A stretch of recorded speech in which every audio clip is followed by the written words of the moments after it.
it's so easy that there's only three simple steps to this model. And it's going to be, in order for you to really like hone in on this model and like kind of understand it, build confidence behind it, it's not going to be like the steps behind it. It's going to be your confidence in the execution behind it. Like, it's I say, and I do all my YouTube videos and my Instagram reels, they're all like the same, because I don't need to show you guys anything new. There's nothing new to teach. It's just the matter of the fact that I all I need to do right now is just keep on giving you guys more and more and more and more examples. Because the more examples you see, the more confident you'll be able to watch price live and execute and be like, oh wait, I saw that literally happen in Matt's example yesterday. So if it happened yesterday, I'm going to do the exact same thing that he did, and I'm going to execute stop loss here, take profit here, all that sort of stuff. So it's going to be the matter of confidence within execution live in the market from you seeing countless amounts of examples. Here we go.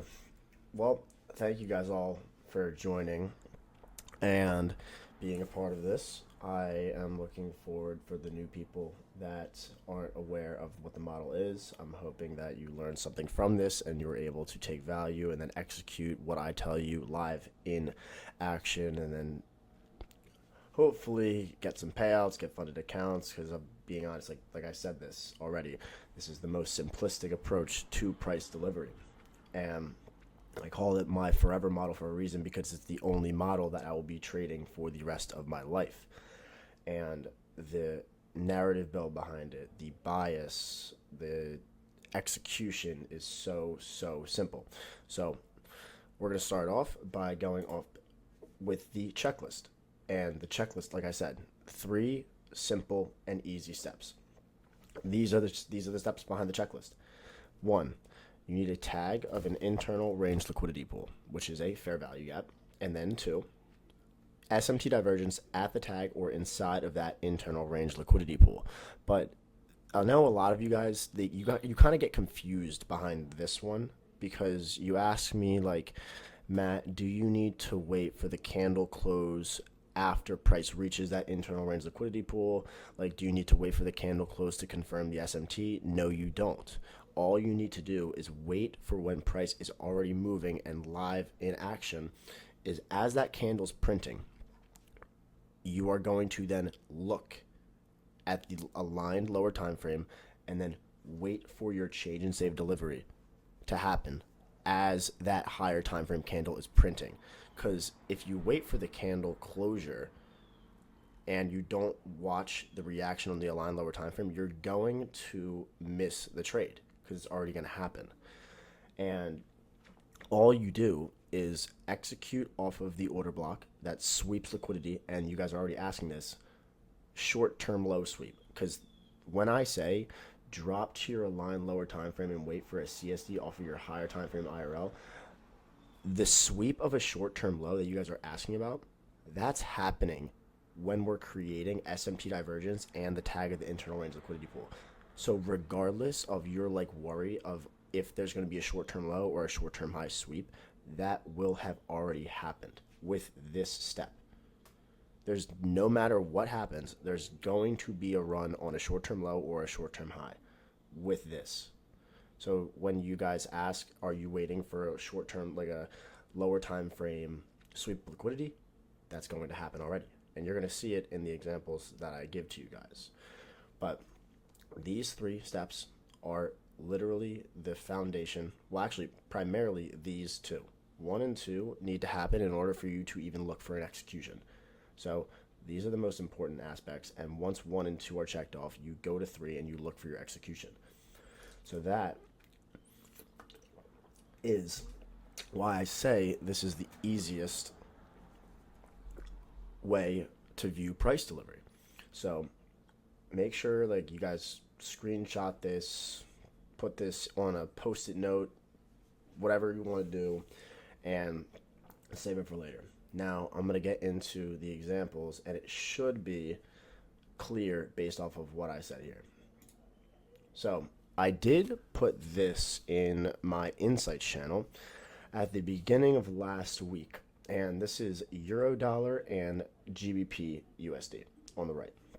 Now, we need step 1 and 2 of the checklist to be marked off to look for any sort of execution. But I'm just going to show you guys what the higher time frame looks like before I show you the lower time frame execution, because this is just like we're building a narrative, we're building a weekly bias, looking for how we're framing the formation of a weekly candle.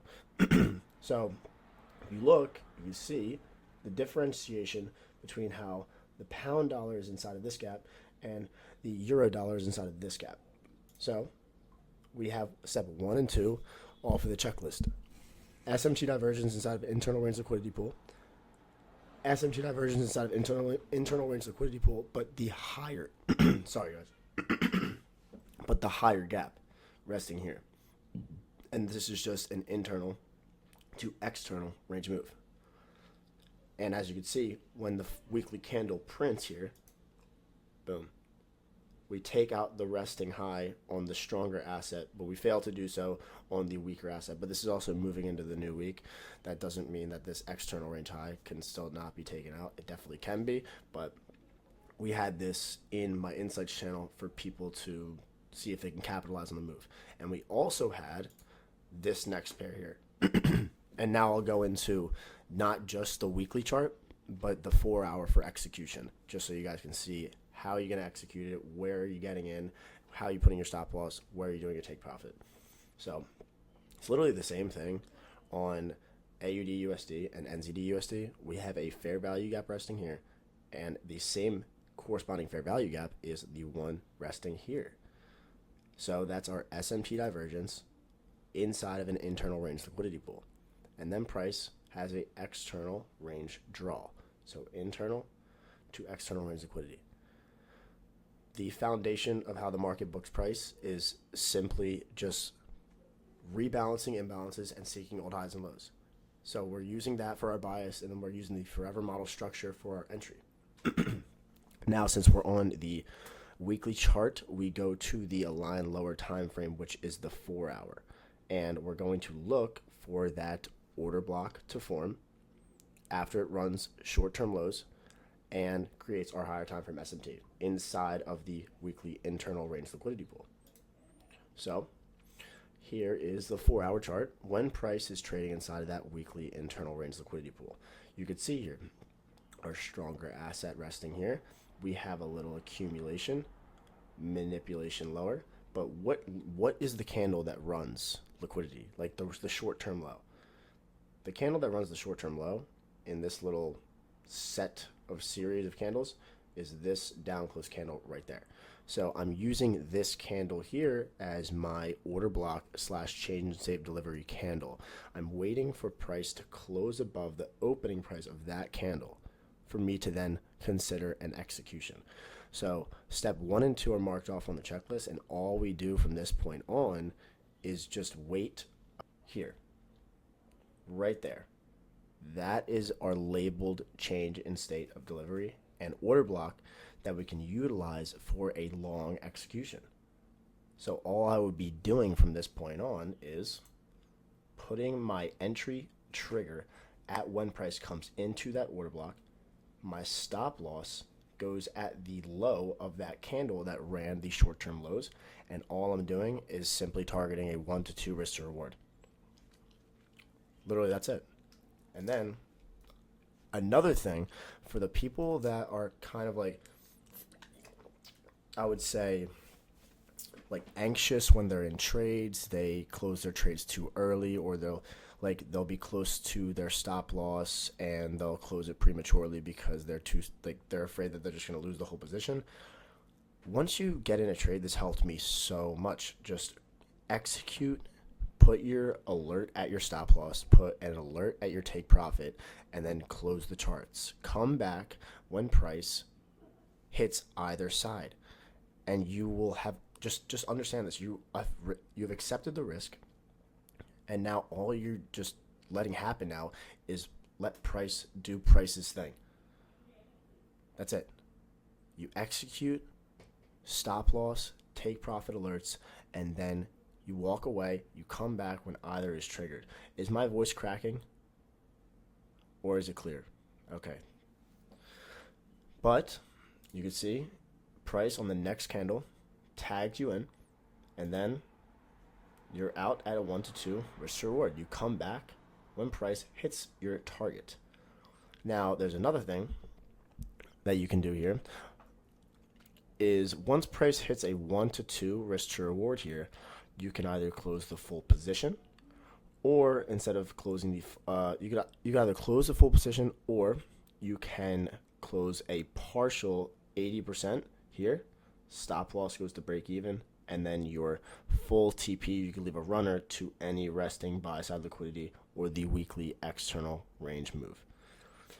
So that is NZD USD weekly to 4 hour. How come your stop loss isn't at the swing low?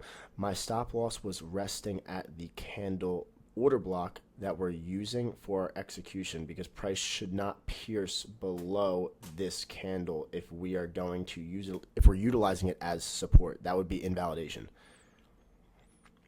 So price realistically should not be taking us below mean threshold of it, because that would invalidate my idea.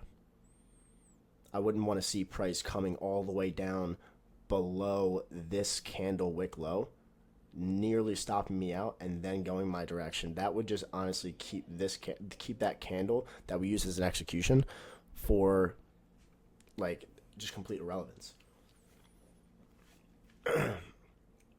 But I'm talking about the candle that we utilize for execution, the order block CSD. This was NASDAQ and the S&P 500 on Friday. But actually, no, sorry, NASDAQ and the Dow Jones, because this is where our S&T was. Now, honestly, if you guys can see this before I even show my annotations on the next slide, you pretty much should look at the 4 hour gaps compared to the 4 hour gap on the Dow Jones. You can see SMT divergence at a tag of a 4 hour internal range liquidity pool. Dow Jones creating a higher low inside of that 4 hour bullish fair value gap, resting buy side up here. This was Friday in the PM session, and if we drop from our 4 hour chart, we go to the 15 minute, and we are watching the reaction off of this 4 hour bullish fair value gap. So does this look like the same thing as we saw on the previous? Basically looks exactly the same if you're asking me. But anyways, we have short-term lows all resting here. All of these are short-term lows. Now, the line that I utilized with the X in the middle, look over, and where does it get crossed off on the right? That exact candle that I have marked off as my OB/CSD, look at what that candle does. It ran a short-term low. And then the next candle, all we're doing is the same thing as we did on our previous slide. Waiting for price to close above the opening price of that down close candle. That's our trigger of our change in save delivery / order block. And you can see the next candle comes above with energetic displacement. It's also violating bearish PD rays by closing above those M15 bearish fair value gaps. So it's also creating inversion gaps. It's giving us speed. We have our SMT divergence on the 4 hour. We have a run on liquidity on the 15 minute. Now we're violating bearish PD rays. And now we have a long POI that we can utilize for an entry if it comes back in to tag us. So all we do is the same thing. Entry at the tag of that opening price. Our stop loss is at the low of that candle that ran liquidity. And then all we're doing is tagging, or all we're looking for is a 1 to 2 risk to reward. Nothing crazy. Price inches up, comes back in, tags me there. After it tags me in, look at how sensitive it is on price delivery. Once price comes into that area, after we had our CSD, confirmation of an order block, tag of our higher time frame, aligned internal range liquidity pool, this is literally like a trampoline bounce. legitimately a trampoline bounce.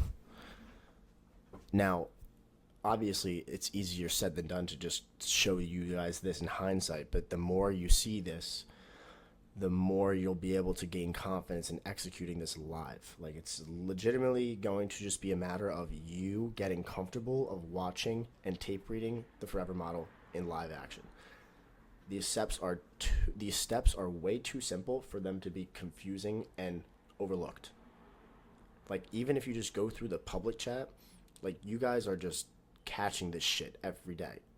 Every day. Like, it's actually crazy. Like, I see trades that just look stupid clean from you guys just capitalizing on this model every single week and every single day on a fractal standpoint. Fucking amazing.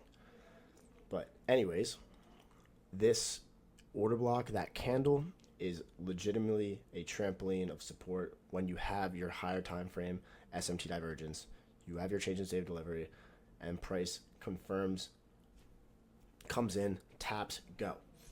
Next. We have the same thing here on the S&P 500, and I put this trade on my TikTok. I did not put it on my Instagram, I believe. Oh wait, no, someone asked a question, I forget, and then someone said the same question here. Have you done much testing on the same model? No. If there's no SMT, there's no trade. Literally, if there's no SMT, there's no trade. I'm sorry.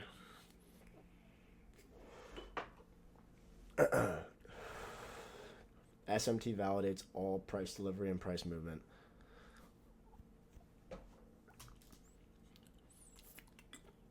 And time. Don't forget about that. But time should be like an automatic, like within kill, like that should just be an automatic. Because it's always time before price. But back to this example.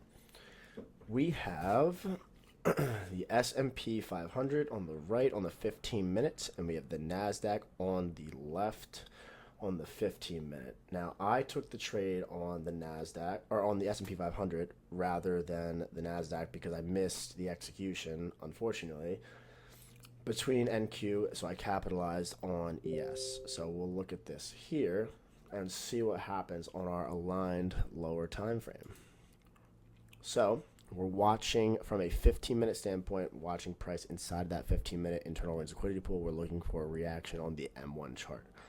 So what's going on here is price has a little accumulation here with a short-term low that got built up. And you can see what happens when price moves forward. The candle that ran the short-term low is right there. The candle that I just marked off right here is the candle that ran the short-term low while also creating our SMT divergence with the NASDAQ. So once we close above that exact candle, all we're doing is the same thing that we've done in all of the other examples. Literally going to execute long when price comes back in, tags that opening price, stop loss at the candle low that ran the short-term low, and then targeting a 1 to 2. That's it. Exactly how I labeled here. So when you're doing all of these executions for anything moving forward with the forever model, make sure you're doing your stop loss placement like this, because when you're in this trade, price should not be piercing below the candle low of that one that ran the short-term low or the short-term high that created your change of delivery. You don't need to use the entire move all the way to the low that created the SMT, because that also just kind of screws you when it comes to getting a decent risk to reward. So utilizing just that singular candle will definitely be a lot more beneficial for your RR. And price on the next candle tags you in. You can see very sensitive area in price. And then we drive to our resting high at a 1 to 2 risk to reward. So it's a very, very easy and simple approach to price delivery. And let's say that you missed the original entry point. I broke it down on Twitter and I put it as an explanation as to how like I approach this. I executed here at the tag of that first order block, but then as price moved on, there was more runs of short-term lows that also had the same sort of reaction after price created its original CSD. So there's ways that you can kind of pyramid this and utilize it as live execution. Now, that is it for the slideshow. I'm going to change this to sharing my screen on TradingView so I could actually have a cursor out for you guys. So let's do a little alternation, because the last thing that I want is for you guys to walk away from this and be extremely confused.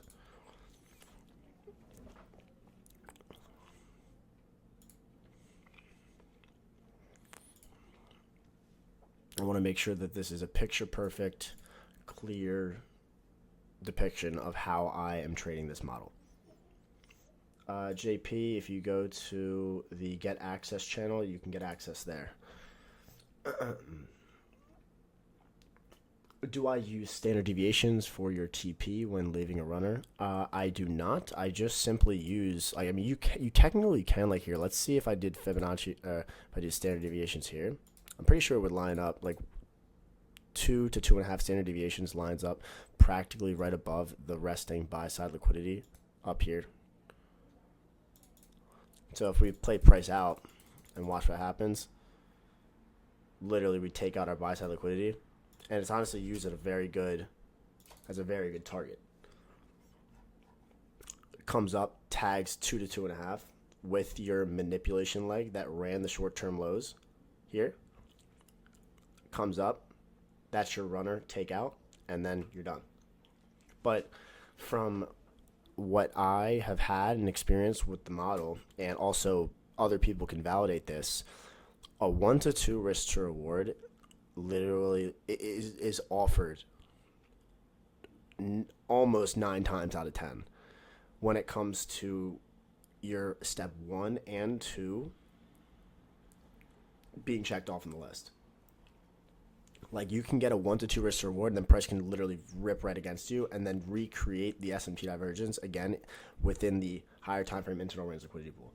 Matt, what is low probability conditions for you? Low probability conditions for me, let's say, so when price has already taken out a higher time frame external range liquidity pool, that's low probability conditions for me. Like right now, I don't want to trade GBP USD because it already took out a weekly external range high. So what am I going to do up here? I'm not going to do anything up here. I need to wait. I need to wait for more data. I need to wait to see another fair value gap form. I need to see some sort of imbalance be created like this. Like, because what happens, how does the market move? The market moves like this. The market moves in a consolidation, expansion, consolidation, expansion, and so on and so forth. And then when we do reverse, consolidation, expansion, consolidation, expansion. When price takes out highs like this, we take out old highs, what do you tend to see?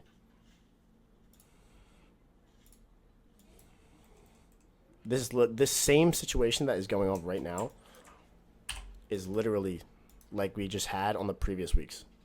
Like literally the same exact thing.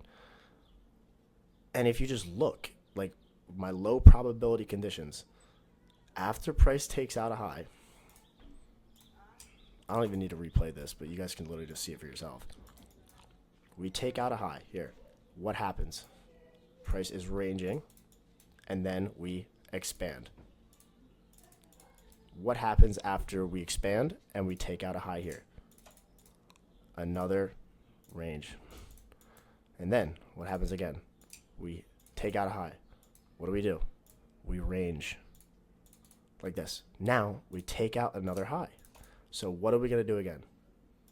We're probably going to see a range like this. So we have price rebalancing an imbalance, taking out a high, rebalancing an imbalance, taking out a high, rebalance imbalance, take out a high. So we're going to see literally just the same thing of what the market does, nonstop over and over again. And this, after we take out an old high or a low, that's my low probability market condition. After we take out the highs. So I need price to come back, retrace, rebalance and imbalance, and then we can go from there.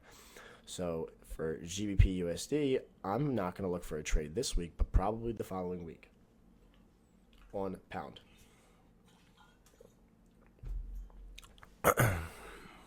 Does that make sense to you guys?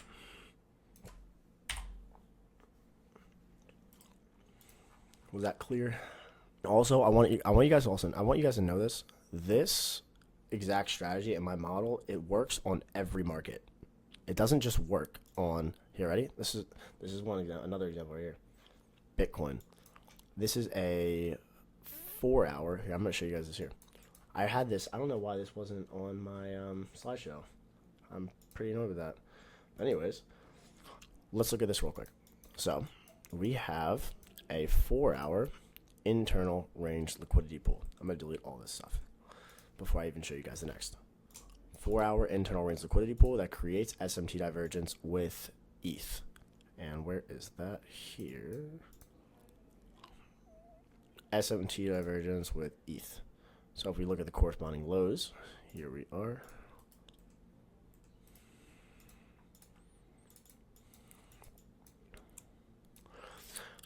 What up, Dodgy? Anyways, corresponding lows, lower low, higher low, inside of a imbalance. And since we're on the 4 hour chart, we go to our aligned lower time frame, and our aligned lower time frame is the 15-minute. And all we're doing here is I'm going to replay this, go back. So here is when price creates our higher time frame SMT. Now, after we create that, we're looking for a run of a short-term low. Dodgy uses SMT. Am I bugging or no?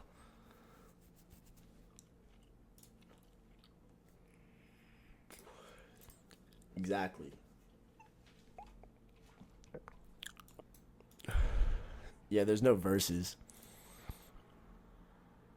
It's not a model. It's a confluence. Anyways, we have a short-term low resting here. I'm happy you guys can see the cursor now.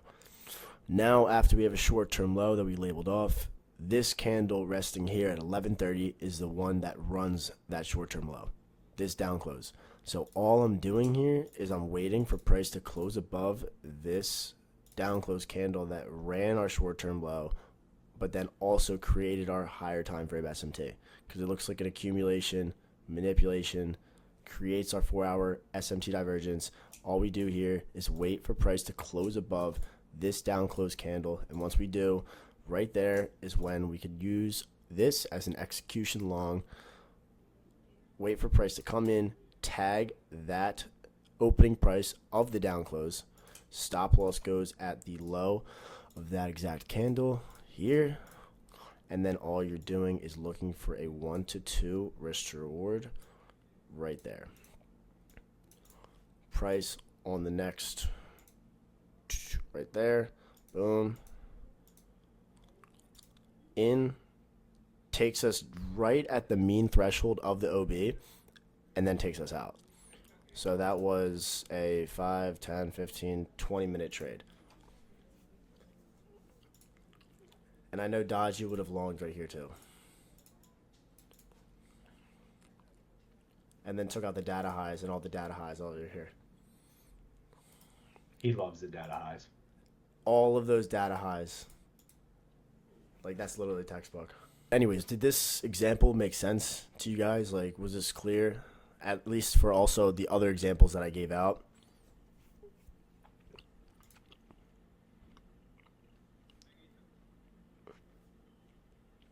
I want to make sure that this is good. So some people said no. Tell me. All right, hold on. There's a lot of questions. It's hard. The candle before that took out the short-term low created SMT. Where? the candle before, or the candles before this really short-term create SMT.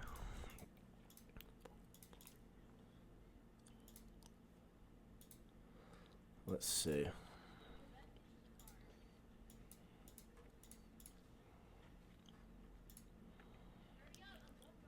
So our SMT divergence was created on this candle with the corresponding with ETH and Bitcoin. So we'll look at this at the same time right here, just so that I give you better clarity. So this is where we create our SMT divergence right here on corresponding with Bitcoin and ETH. So you're seeing this is happening inside of the gap. So let's say that you get the tag here and price you're utilizing. This is an execution originally, and then you get in on this candle here. Let's say you get in here because this is also SMT divergence right there. So let's go back and replay price really quick. So this series of candles creates our SMT divergence, and we ran a short-term low. So I'm going to clear this out, and I'm going to just show you this really quick. So boom, short-term low ran, waiting for price to close above that down close, Levi. Now, all right, well, Levi, I'm not, that doesn't, this is the core, this is when we created the first SMT divergence. So you wouldn't be paying attention to that candle. You'd be paying attention to this one. This is the one, because this is when we created initially our higher time frame SMT divergence. This candle right here, not that one that you labeled off. This one initially creates our first SMT on our higher time frame key level. So price comes and closes above this candle. There, boom. We close above it right there. There's your SMT. That is your order block / change in save delivery right there. What do we do? Execute. Stop loss. Candle low.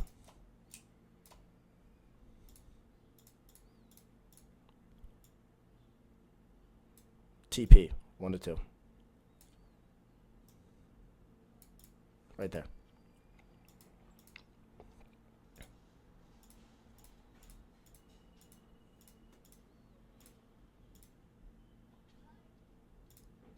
Did it tag? Boom.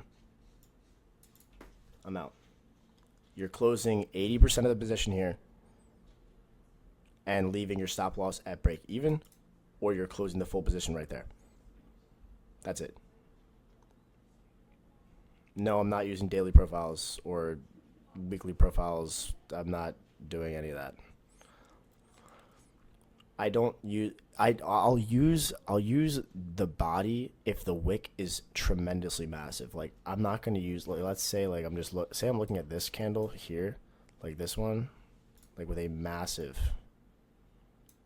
wick. When it outweighs the body, I'll then use just the body rather than using the wick. Or like here, let's say I go back. I'm not like this is an example for a trade entry, but like you could do like execution here and like maybe like stop loss at the consequent encroachment, like right there. Like if you wanted to do that, 50% of the wick. When the wick outsizes the body. So you could do that, or you could just do this. But if it's usually like at this point, it's really dependent on how many points or how many pips I'm putting on for risk for my stop loss.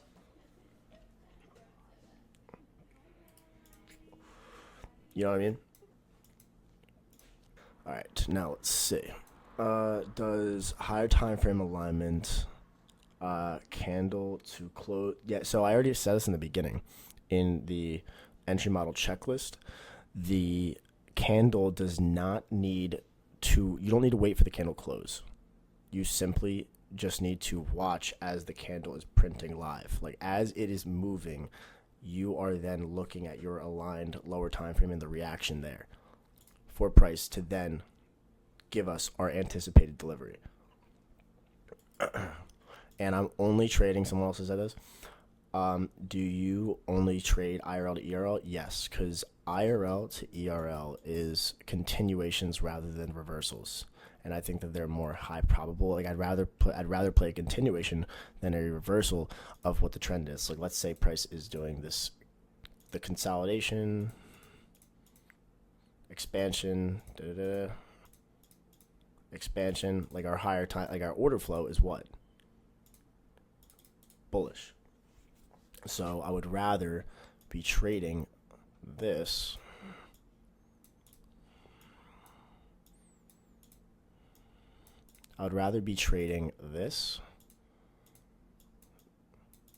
this uptrend in regards to our higher time frame order flow rather than price clearing out a high like this and trading the reversal back into the imbalance,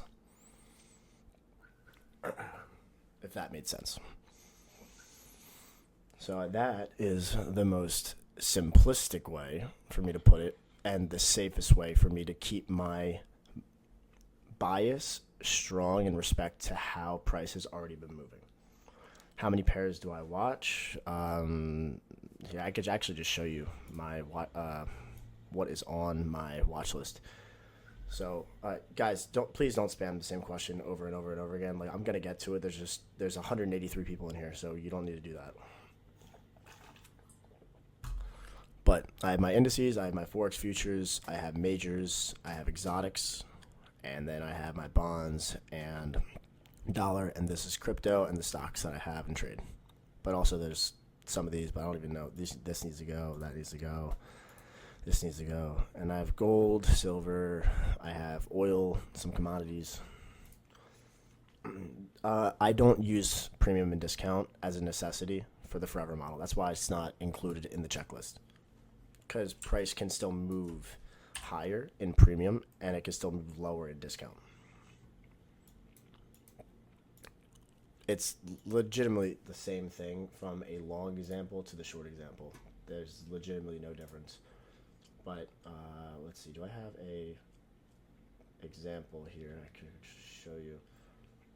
Here, I have some PDFs too. Here, like right here. This is I'm just gonna copy this and paste it here. This is an example from what I put on Twitter from a short of price tagging a 15-minute internal range liquidity pool that creates SMT divergence, and it's the same thing as we had on all of these other examples here. Like they all look the same, literally the same. Like even if I inverted this chart, like tell me right now, this doesn't look the same as this, and it's two different charts. Like does this not look exactly the same?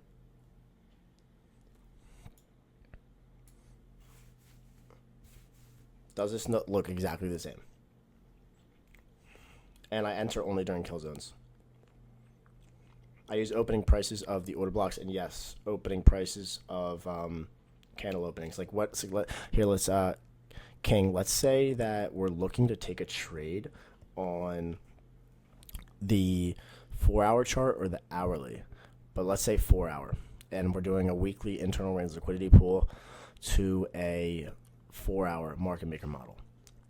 If I'm looking to catch the move of the weekly range and I'm bullish, I want to be buying below the opening of the weekly candle.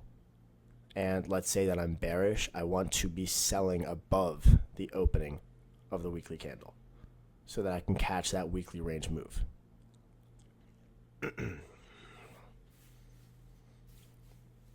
And I did that, and I put it in my last YouTube video that I shared.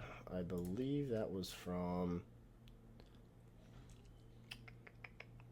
the keys to weekly bias, or also how to read candlesticks made simple. That's when I go into time. I'll tell you something about risk management.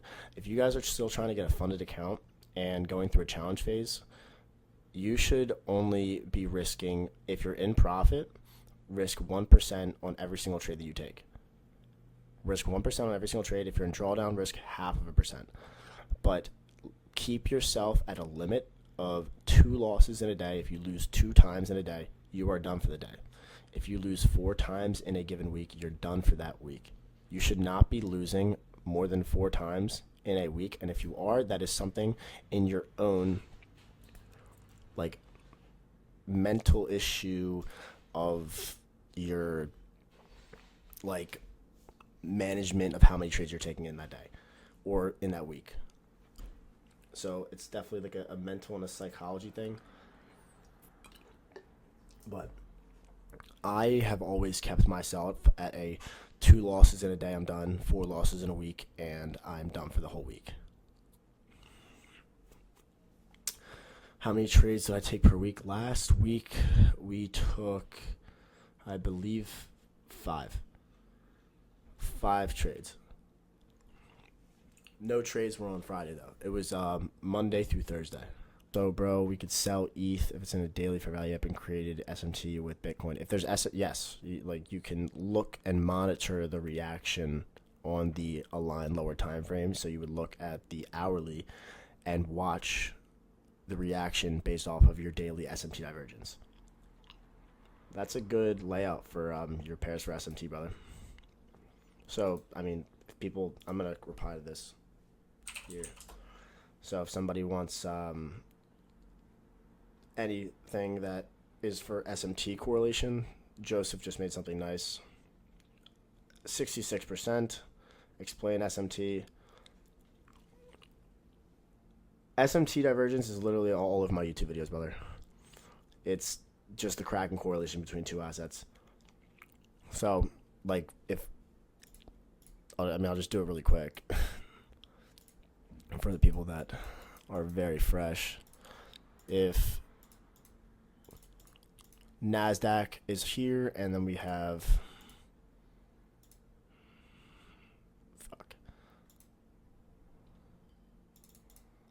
there. NASDAQ makes a higher high. S&P 500 makes a lower high. This is your SMT divergence. But you want this to happen inside of a higher time frame key level, an internal range liquidity pool. And then you drop to your line lower time frame, and then look for your execution to then look to short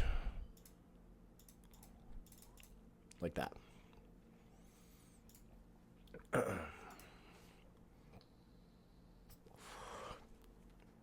If you go and look at every single one of my YouTube videos, there's an example of SMT in every single one.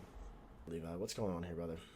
Do you still enter if market goes to your TP? No, I don't. If we already reach my 1 to 2 risk to reward, I'd let it slide. There's no point for me to even try and execute.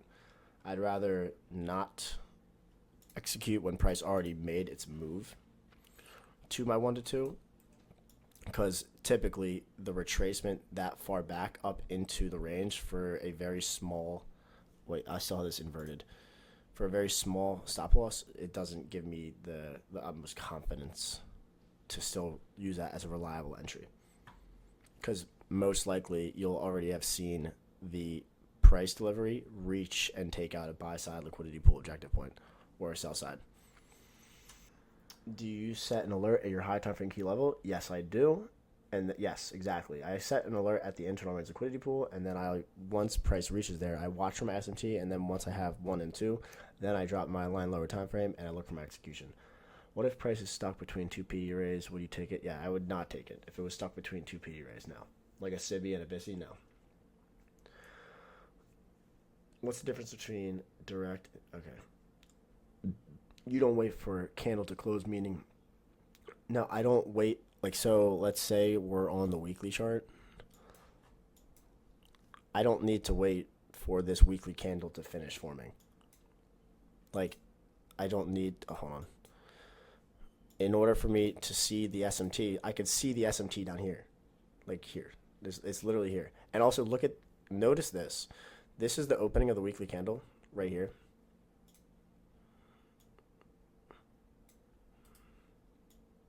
Right there's the opening of the weekly candle, and you can see where our execution is. Our execution is below weekly open. And this was before the candle even printed and finished forming. So we had our execution below weekly open, and it was before the candle finished printing. So you don't need to wait for the closure because the move already delivered for us. And if you waited, then you would be in too late. Do I consider the economic calendar? Yes, I do.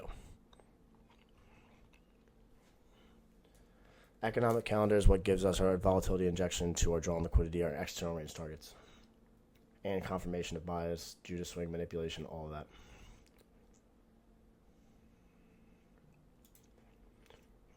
I just preferably think that for a beginner, the set and forget method in regards to, like, I mean, it's totally up to you, but I much rather prefer executing my trade when price comes in, tags me in. I close the charts, I walk away, put an alert at my stop loss here, alert at my TP, and then I come back when other sides hit. I think it's very lackadaisical when it comes to the price delivery, and it just makes trading so much less stressful. 1 to 2 risk to reward is literally all you need. It's all you need. Do I enter? No, I do not enter outside of kill zones. Guys, no, I don't wait for the candle closure to confirm SMT. I just went over that. So if I'm trading, let's say I'm trading like, I don't take trades on the yen. I don't take trades on Canadian dollar futures, and I don't take trades on Swiss franc futures. Nothing like that. The only trades that I'll take on futures for Forex will be Australian dollar, New Zealand dollar, or euro or the pound. That's it. Because I'm utilizing those as AU, NU, and this is EU and GU, and they move exactly together. But trust me when I say this, these are going to be a weekly thing, and they'll be every single Sunday moving forward.